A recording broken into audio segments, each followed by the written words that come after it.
I started off, using this like a pacifier, you know.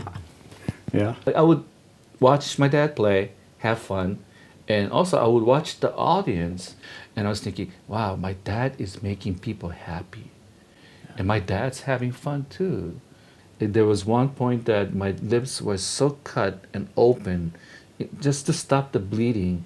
I got myself a crazy glue, so I would put that on just so I can keep playing.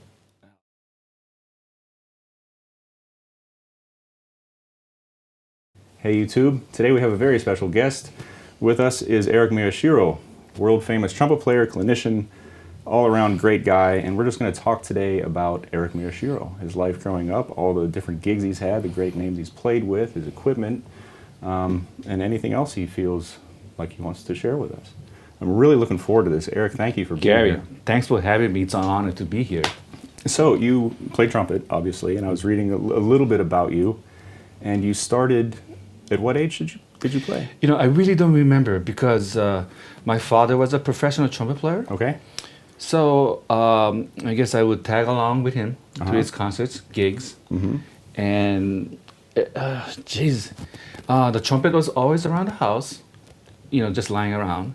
So my mom said that I started off, using this like a pacifier, Yeah. I mean, like that when I was like 2 or 3, and I guess I started to play when my dad wasn't around, just to see. Were you shy? Huh? Were you shy? Were you afraid of what your dad would say if you... No, probably not.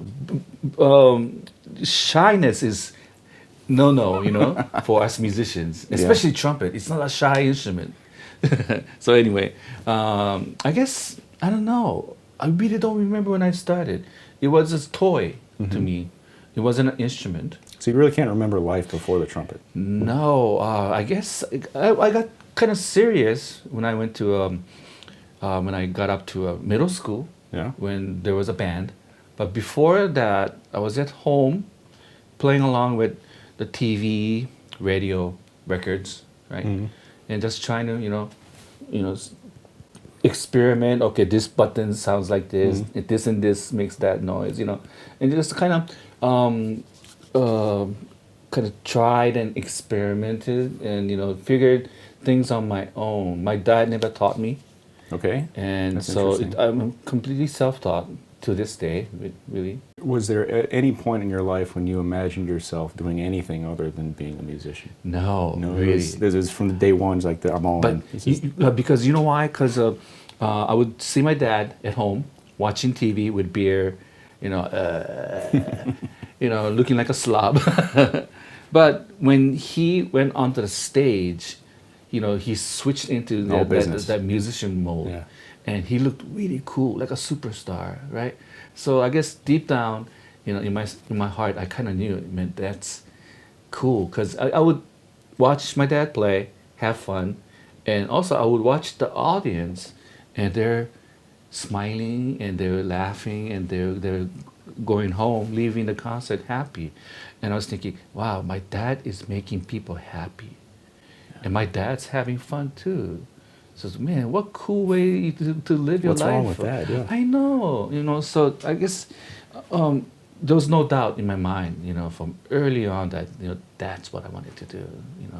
I saw a Maurice Andre album, and on the cover he was playing on Piccolo, and I was looking at it and saying, man, this guy is giant.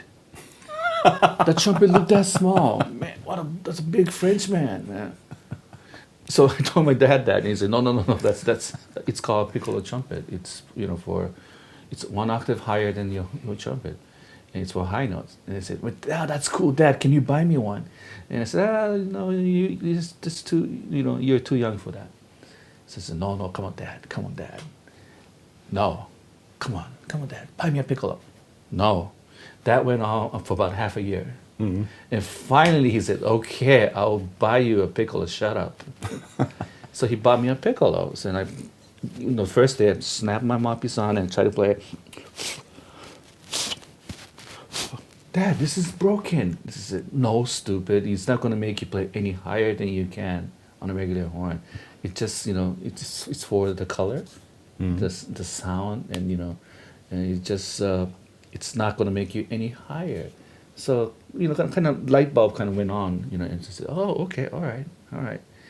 Then I started to really get into the higher pitched horns, D's, like an F Piccolo. I Wow. found a friend that had one. So I got really into that Baroque stuff, and that really, really helped me, because as you know, high note is not all about air. You know, you have to use less air, in fact, when you go to upper register. Yeah. Yeah. So it kind of taught me how to use my air in an efficient way. So discovering Piccolo, revelation, really. I went to one trumpet lesson. My in ninth grade, my teacher said, Eric, you have to take a lesson from this classical teacher. He basically said that if you kept playing that way, you're not going to be playing past high school. You're going to burn yourself out.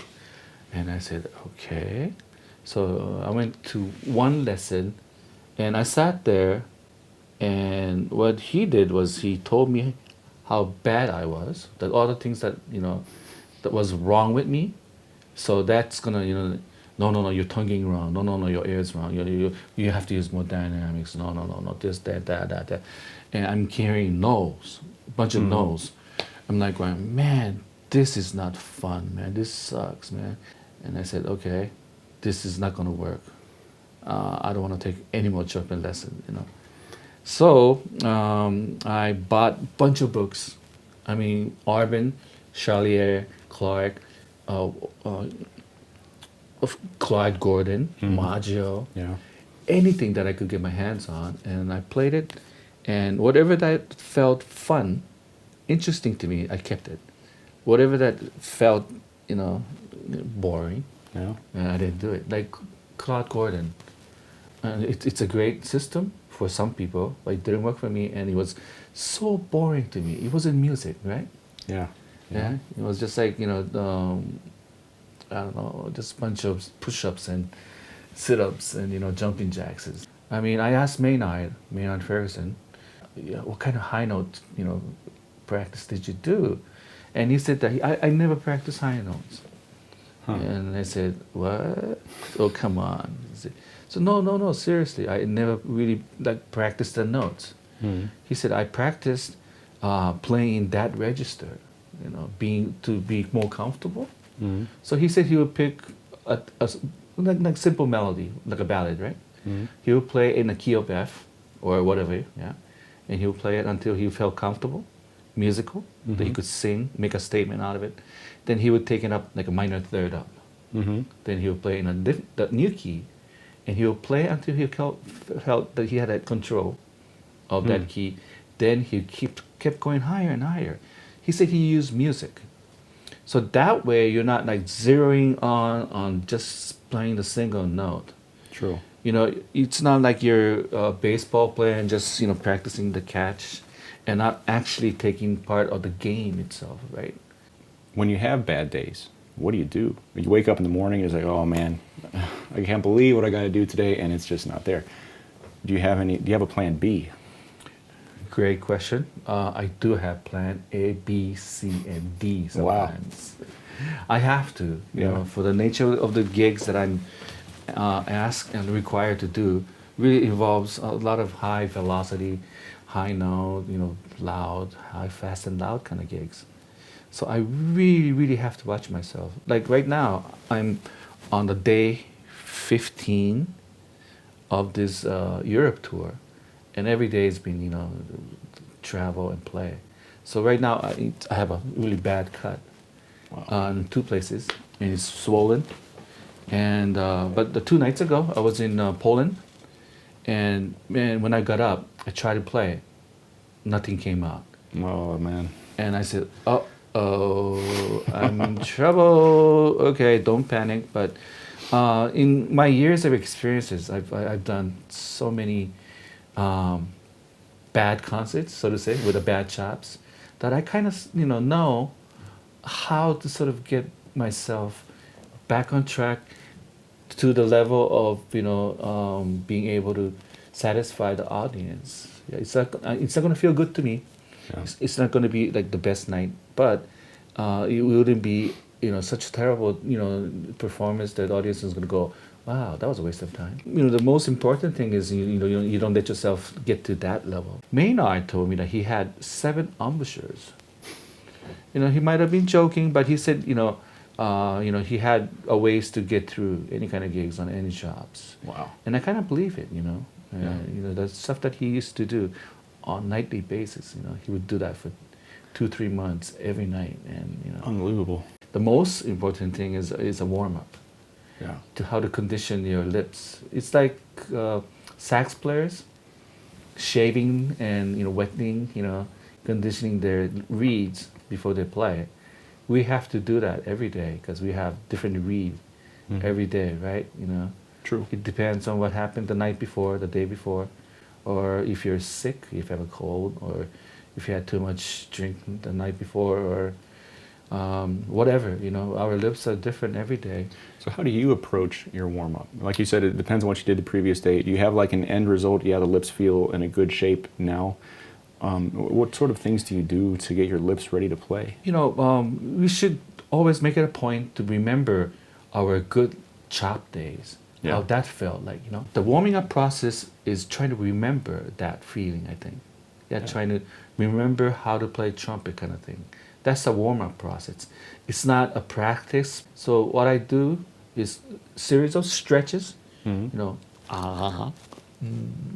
trying to get the muscles to relax. First thing in the morning, I'm in my bed. I'm doing this already. Wow. And try to get the blood flowing again, and do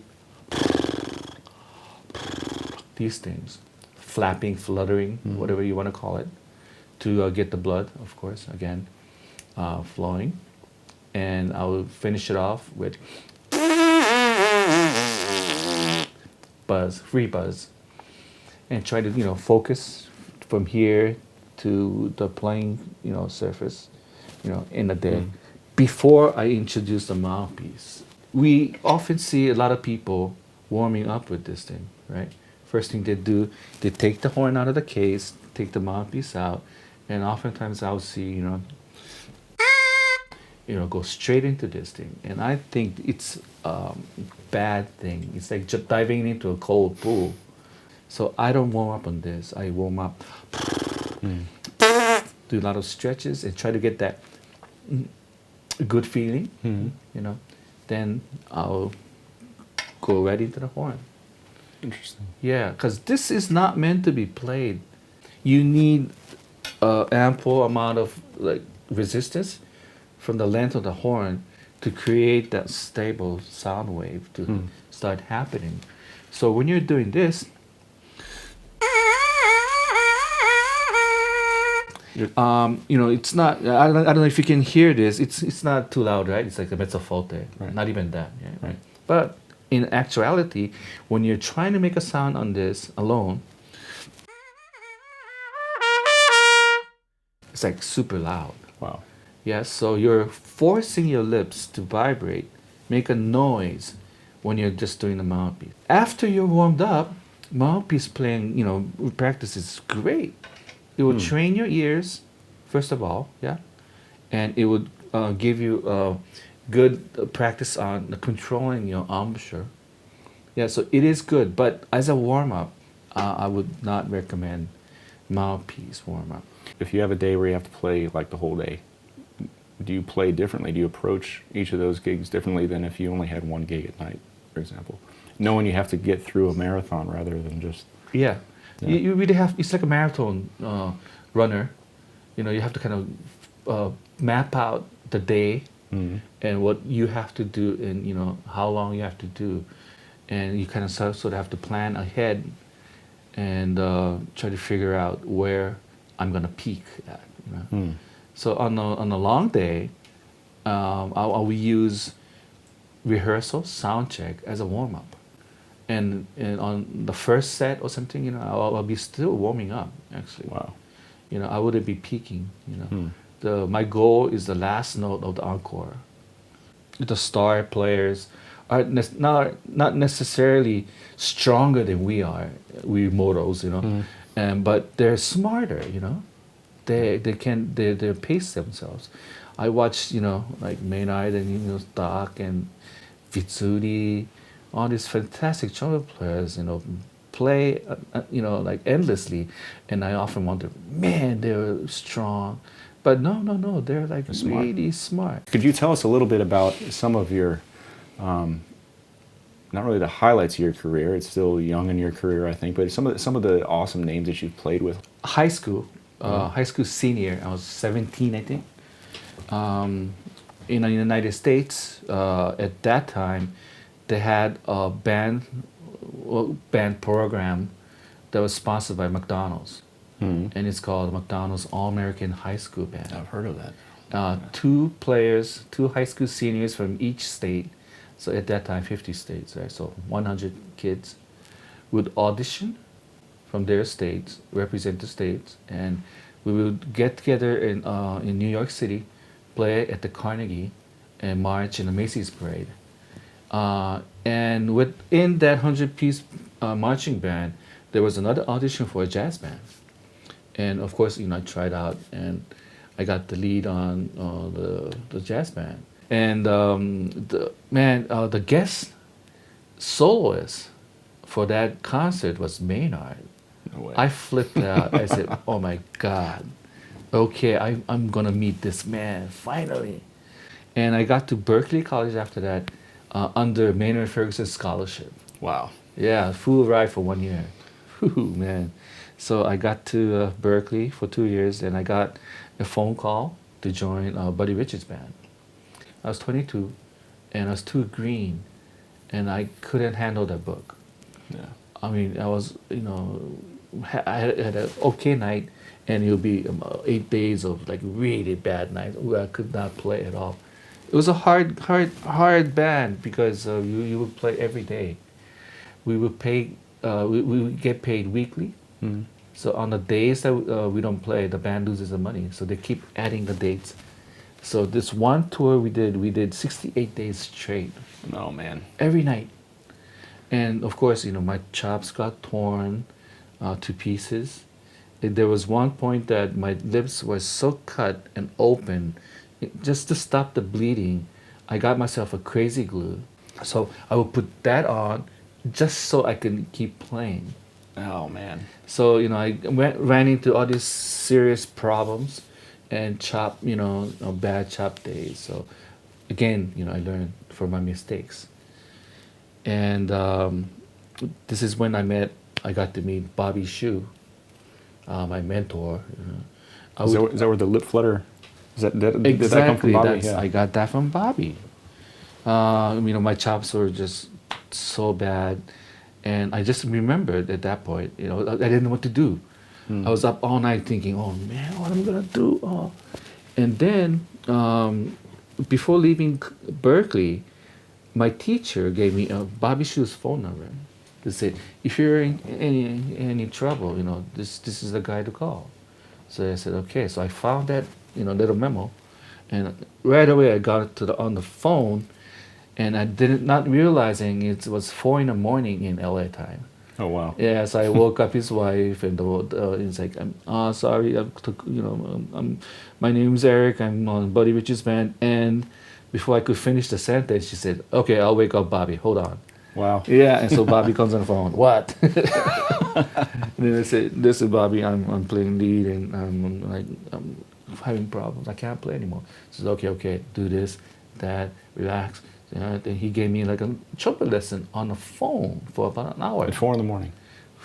What a guy. How many years have you been with Yamaha? It's been a few years now. Right? Oh God, more than 20 years, I would say. Wow. Again, Bobby recommended me. At that time, 30 years ago, I moved to Japan after doing all those road bands. I needed to settle down somewhere, stop the travels. Yeah.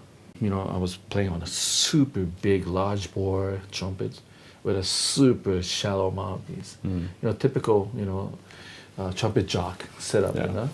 And I was having a hard time doing studio dates and really overblowing everything. And Bobby kept telling me, Eric, you have to be more smarter. You know, as you get older, you know, you'll see. And he said, you try my horn, you know. Yeah. And I kept trying Bobby's horn, and I couldn't play. Years, you know, passes, I still couldn't play. But I said, I have to change something, you know. Yeah. So I kind of forced myself a year to play on the Bobby's horn. And I kind of tweaked it, you know, changed, put a different tuning slide, this and that. And the Yamaha, fortunately, came to me and said, hey, why don't we make your, you know, custom-made horn, you know? Then that's how it got started. Our relationship with Yamaha was that they, you know, kind of said, they came to me. So, Wow. That's yeah. Cool. Yeah. And it's been fantastic. Ever since I have my own trumpet, we're working on a flugelhorn, Piccolo, mouthpieces, and, you know. Can you tell us a little bit about this horn and how it's different from the horns you played in the past? Yeah, I do a lot of different genre to this day. I still do classical. I still do small band, funk band. Yeah. Of course, big band, wind band, and sitting in the orchestra too. So Wow. That's a tough requirements for a horn. For some people, they would change horns, like the actors change, you know, costumes to kind of immerse themselves into the role. But for me, I really don't change the mouthpiece or the horn for different genres. I kind of change it here. So you're looking for something that lets you be you, that lets something what's that- inside come out. Exactly. It's something that easy for me to play. You know, the playing the instrument is so hard that I want to get over that. Yeah. So I want to make everything as easy as possible, meaning the response, the tuning, right, and the color that you can get out is something that's, you know, like I said, it's in here. So basically, it's the ease of playing is what I'm most concerned about. So this horn has a very large flare, Right. but the bore size at the piston is very small, medium. Wow. Yeah, and it's pretty small at the beginning of the pipe, and it's a large bore here. Right. The slides are medium large, and there's different, you know, sizes all throughout the horn to balance out the, you know, the resistance factor. Wow. Oftentimes, you know, we get, especially us men, you know, we're so caught up with size, right? Bigger the better, kind of. So bigger is not better, you know. Bigger is more of a waste of energy most of the time. Yeah, that was my concept behind my designing of this one, and I like lacquer. Yeah. Lacquer to me has more of a character that you can express than the plated horns. Yeah. Plated horns has a tendency to go brighter, I think. Again, this is so personal. True. It may be so different for, you know, a lot of players. Did you ever have meetings with Miles Davis? the music? Wow, yeah, Miles was, you know, all about music, of course, and he studied so many different musics, like you said, classical, and you can kind of listen to his music, and you see that, you know, that some of the ballad that he plays, very classical, like in a way sometimes, and man, he was a complete musician. I only got to meet him once in Nice. Jazz festival, but phew, what an aura he's got. You know, he's got that image, you know, of being, you know, this really kind of a hard to approach kind of guy. But I saw him, Miles and Buddy. They met at this hotel lobby, kind of because we were on the same jazz festival. And, you know, Miles's face just lit up like a little kid seeing Buddy. And they came and they were hugging and they were talking. And it was like a regular guy. It wasn't that Miles Davis that we kind of see on the YouTube, you know. Yeah. And he was like a regular guy. Cool. And, you know, just old friends, you know, and just talking about, you know, hey, what's up in your life? You know, how's the kids? You know, and I thought refreshing to hear, yeah. I thought that was so cool. Well, thank you, Eric, for coming. My Awesome, God. awesome stuff. Enjoyed it immensely. I love to talk about the things that I love the most. Sure, it's clearly passionate for So- you, and I think that's our goal. It's leave your comments in the comments section below. Also hit the like button, ring the bell, and we'll see you next time.